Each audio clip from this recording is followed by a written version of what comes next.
алтын таңы арай бағып, жаныма шуақ төгіп қарайды әнім.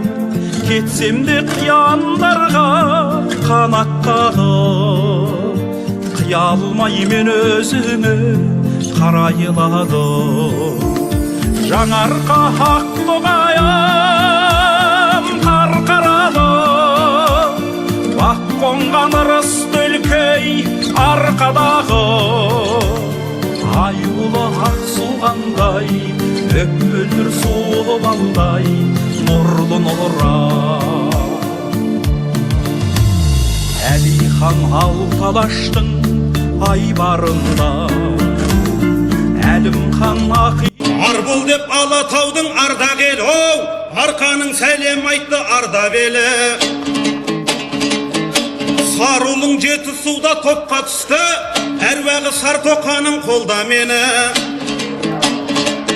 Ойын әрғарай асқақтатып, тәуелсіздіктің баяндылығын сақтап қалу жолында тағы да қандай, осы бүгінгі ұрпақтың бойында қандай қасиеттер болу керек дегенде ең бірінші айтатынымыз туған тілді қадірлеу керек.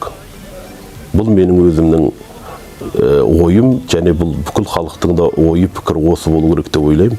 Туған тілін қадірлеп, туған тілінде сөйлеген перзент, ұрпақ, ол сол халықтың дәстүрін де біледі, сол халықтың мәдениетін де біледі, сол халықтың тарихын да біледі, ол отанын да сүйеді, ол болашақ осы қазақ мемлекетінің болашағында жанашырлықпен қарап, сол жолда еңбек етеді деп ойлаймын. Өйткені тіл деген біздің жан дүниеміз, ең қайнар бастауымыз, рухани құндылықтың қайнар бастауы біздің тілімізде жатыр.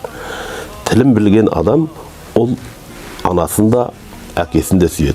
Ата-анасын сүйіп, тілін қадірлеген бала өзінің отанын да сүйеді. Сондықтан да осы туған жер туралы ұғым, отан туралы ұғымдардың барлығы бесіктің әлдеймен жас ұрпақтың санасына сіңу керек.